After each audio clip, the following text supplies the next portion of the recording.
الله من الشيطان الرجيم. بسم الله الرحمن الرحيم.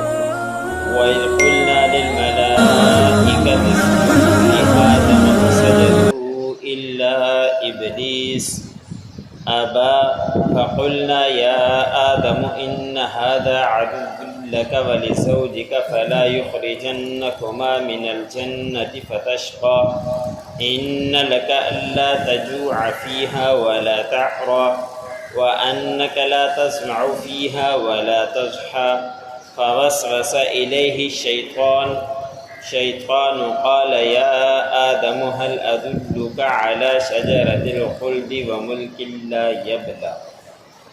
سورۃ طٰہٰ کا درس چل رہا.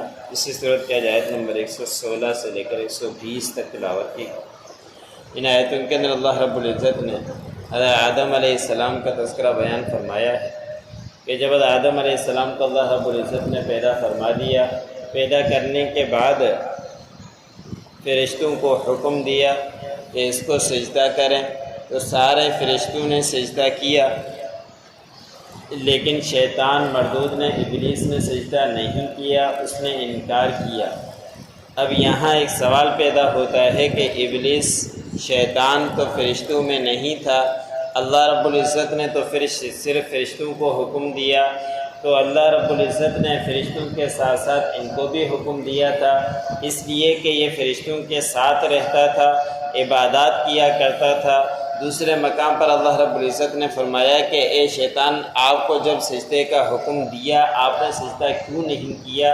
جب یہ سوال اللہ رب العزت نے کیا تو اس کا مطلب یہی ہے کہ ان کو بھی سجدے کا حکم تھا، لیکن اس نے انکار کر دیا، اس نے سجدہ نہیں کیا.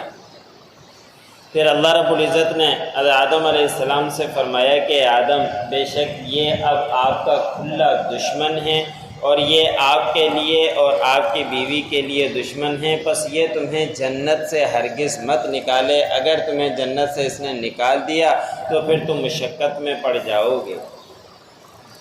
اب شیطان اپنے آپ کو تکبر کرتے ہوئے، بڑائی کرتے ہوئے اس نے سجدہ نہیں کیا تھا، اور اس نے یہ کہا تھا. اس مقام پر اللہ رب العزت نے تذکرہ نہیں فرمایا، دوسرے مقام پر تذکرہ بیان فرمایا کہ شیطان نے کہا کہ میں انسان سے اعلیٰ ہوں، اس لیے کہ اس کو مٹی سے پیدا کیا گیا اور مجھے آگ سے پیدا کیا گیا. وہ اپنی دلیلیں یہ دینے لگ گیا کہ مٹی کو اوپر پھینکتے ہیں تو نیچے آتی ہے، آگ کو نیچے سے جلاتے ہیں تو اوپر جاتی ہے، تو میں اوپر ہو گیا، اس لیے میں سجدہ نہیں کروں گا. حالانکہ یہ اپنے آپ کو مان لیتا کہ ہاں ٹھیک ہے میں بڑا ہوں، لیکن یہ دیکھتا کہ حکم کس کا ہے، کس کی طرف سے یہ حکم مل رہا ہے. محمود غزنوی کا واقعہ مثنوی کتابوں کے اندر لکھا ہے، اور مثنوی کتابوں کے اندر مثال کے ذریعے، حکایات کے ذریعے وہ بات سمجھایا کرتے ہیں امام غزالی رحمۃ اللہ علیہ. تو محمود غزنوی اللہ والے اور بزرگ اور بادشاہ بھی ہو کر گزرے ہیں، اور انہوں نے ایک علاقے کو فتح کیا، وہاں سے قیمتی جواہرات اس کو ملے. اس محمود غزنوی کے ساتھ ایک نوجوان بچہ بھی ساتھ بیٹھا کرتا تھا. محمود غزنوی کو معلوم تھا کہ یہ بچہ بڑا بن کر اچھا بنے گا اور اس کی تربیت اس کی اچھی طریقے سے کرنا چاہیے، تو اس کو اپنے ساتھ بٹھاتا تاکہ یہ میری بادشاہت کو دیکھ سکے، یہاں سے سیکھ سکے. یہ بات ان کے وزیروں کو بری لگتی، اس لیے کہ وزیر یہ سمجھتے کہ ہم بڑے ہیں، ہمیں مشورہ نہیں کرتا، ہمیں اپنے قریب اتنا نہیں بٹھاتا جتنے چھوٹے بچے کو اپنے ساتھ بٹھاتا ہے.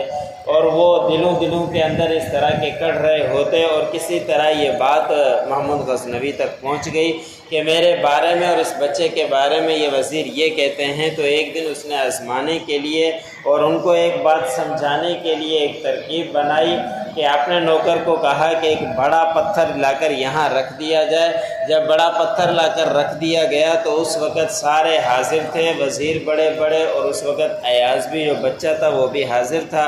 محمود غزنوی نے اپنے جیب سے ایک بڑا قیمتی ہیرا نکالا اور ایک وزیر کو بلا کر کہا کہ اس کو پتھر پر رکھ کر توڑ دو. اس وزیر نے ہاتھ جوڑ دیے کہ میں تو نہیں توڑتا، اتنا قیمتی پتھر ہے میں کیسے توڑوں. اس طرح دوسرے وزیر، تیسرے وزیر، جتنے بھی تھے سب کو بلا لیا، لیکن سب نے انکار کر دیا کہ ہم اس قیمتی پتھر کو توڑیں گے نہیں. تھوڑی دیر کے بعد محمود غزنوی نے ایاز کو بلوایا جو چھوٹا بچہ تھا 12-13 سال۔ مفسرین نے اس نے حکایات کے اندر یہ لکھا ہے کہ اس وقت اس کو بلا کر کہا کہ اس پتھر کو رکھ کر قیمتی جواہرات کو پتھر پر رکھ کر توڑ دو۔ ایاز نے وہ لیا اور فوراً اٹھا کر اس کو توڑ دیا۔ سارے اس کے ایاز کا منہ دیکھنے لگ گئے وزیر کہ اب اس کی خیر نہیں کہ محمود غزنوی کا اتنا قیمتی ہیرا اس نے توڑ دیا۔ محمود غزنوی نے سوال کیا کہ اتنے بڑے بڑے وزیروں نے تو یہ نہیں توڑا، آپ نے یہ کیسے توڑ دیا؟ تو اس ایاز بچے نے کہا کہ جب آپ نے حکم دیا میرے سامنے 2 چیزیں تھیں، ایک چیز یہ قیمتی پتھر تھا، دوسری چیز آپ کا حکم تھا۔ مجھے پتھر اچھا نہیں لگا، آپ کے حکم سے میں نے آپ کے حکم کی تابع داری کی ہے، میں نے اس قیمتی جواہر کو نہیں دیکھا۔ یہ حکایت لکھنے کے بعد غزالی رحمۃ اللہ علیہ کہتے ہیں کہ شیطان بڑے اوپر تھا لیکن یہ تو دیکھتا کہ حکم کس کا ہے، اس وقت سجدہ کر لیتا تو اس کے لیے اچھا رہتا، لیکن اس نے سجدہ نہیں کیا، راندہ درگاہ ہوا۔ اور پھر اللہ رب العزت نے آدم علیہ السلام کے ساتھ ساتھ پورے انسانیت کو یہی کہہ دیا کہ یہ آپ کا دشمن ہے اور یہ ہر وقت آپ کے پیچھے لگا رہے گا۔ پھر اللہ رب العزت نے مخصوص مقام پر جانے سے اور چیز کھانے سے منع فرمایا تھا، لیکن شیطان نے ان کو ورغلایا اور ان کو مختلف باتیں کرتا رہا تو حضرت آدم علیہ السلام نے وہ درخت کھا لیا تھا۔ تو اللہ رب العزت نے فرمایا کہ آپ کو نہ نکالے ورنہ تم مشقت میں پڑ جاؤ گے۔ مفسرین نے لکھا ہے، ایک عربی تفسیر ہے، قرطبی بڑی جامع معنی تفسیر ہے، اس کے اندر لکھا ہے کہ جب آدم علیہ السلام کو زمین پر لایا گیا تو حضرت جبرائیل علیہ السلام کچھ وہاں سے چیزیں آسمان سے لائے، جنت سے لائے، کہا کہ اس کی آبادی آپ نے کرنی ہے اور اس کو زمین کے اندر ڈالنا ہے، یہ پھر نکلے گی، پھر اس کا روٹی بنانی ہے، تو بڑی مشقت جھیلنی پڑے گی۔ آدم علیہ السلام نے وہ روٹی بنائی اور کسی طرح وہ روٹی کسی پہاڑ سے نیچے گر گئی۔ حضرت آدم علیہ السلام نے بڑی مشقت کے بعد وہ لے کر نیچے گئے اور لے کر آئے، تو پھر حضرت جبرائیل علیہ السلام نے فرمایا کہ اب سب انسانوں کو مشقت کرنے کے بعد ہی ایک انتظام ہوگا۔ تو اللہ رب العزت نے فرمایا کہ تمہیں نہ نکالے ورنہ تم مشقت میں پڑ جاؤ گے۔ بے شک جنت میں آپ کے لیے اللہ رب العزت نے فرمایا کہ نہ بھوک لگے گی اس میں اور نہ ہی تم ننگے ہوں گے اور نہ ہی بے شک آپ کے لیے اس میں پیاس ہوگی اور نہیں دھوپ۔ اب یہ 4 چیزیں ایسی ہے کہ یہ انسان کے لیے ضروری ہے، کھانا پینا اور کپڑے اور مکان۔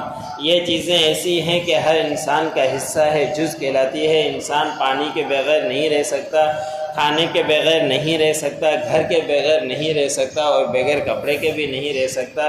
تو اللہ رب العزت نے فرمایا کہ جب تک آپ جنت میں رہو گے یہ چیزیں آپ کو تکلیف نہیں دے گی، ساری چیزوں کا انتظام موجود رہے گا۔ پھر مگر شیطان نے وسوسہ ڈال دیا حضرت آدم علیہ السلام کے لیے اور کہا حضرت آدم علیہ السلام کو کہ میں آپ کے لیے ایک رہنمائی کروں ایک درخت کی، کہ اگر آپ نے اس درخت سے کھا لیا تو ہمیشہ کے لیے آپ یہیں رہیں گے اور کبھی بھی آپ کی بادشاہت ختم نہیں ہوگی۔ اس طرح کی قسمیں کھا کر حضرت آدم علیہ السلام کے سامنے کہہ دیا تو حضرت آدم علیہ السلام حوا علیہ السلام نے وہ درخت کھا لیا تھا۔ پھر آگے حکم اللہ رب العزت کا آیا، وہ کل انشاءاللہ۔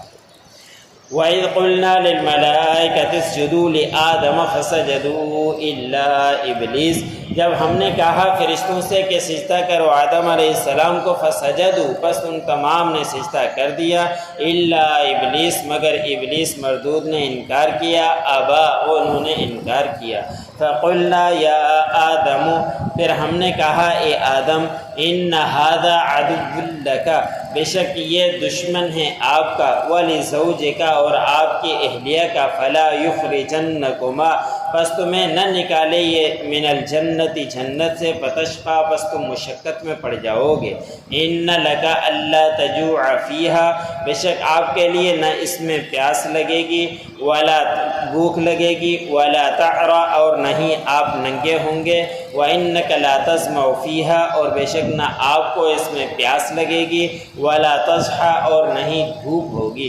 فوسوس الیہ شیطان، پس وسوسہ ڈالا حضرت آدم علیہ السلام کی طرف شیطان نے، قال یا آدم، شیطان نے کہا کہ اے آدم، هل ادلک، کیا میں آپ کے رہنمائی کروں، علی شجرۃ الخلد، ایک درخت کی طرف جو ہمیشہ کے لیے ہے، وہ ملک لا یبلا، کہ بے شک آپ پھر درخت کے کھانے کے بعد ہمیشہ آپ کی بادشاہت رہے گی، کبھی ختم ہونے والی نہ ہو۔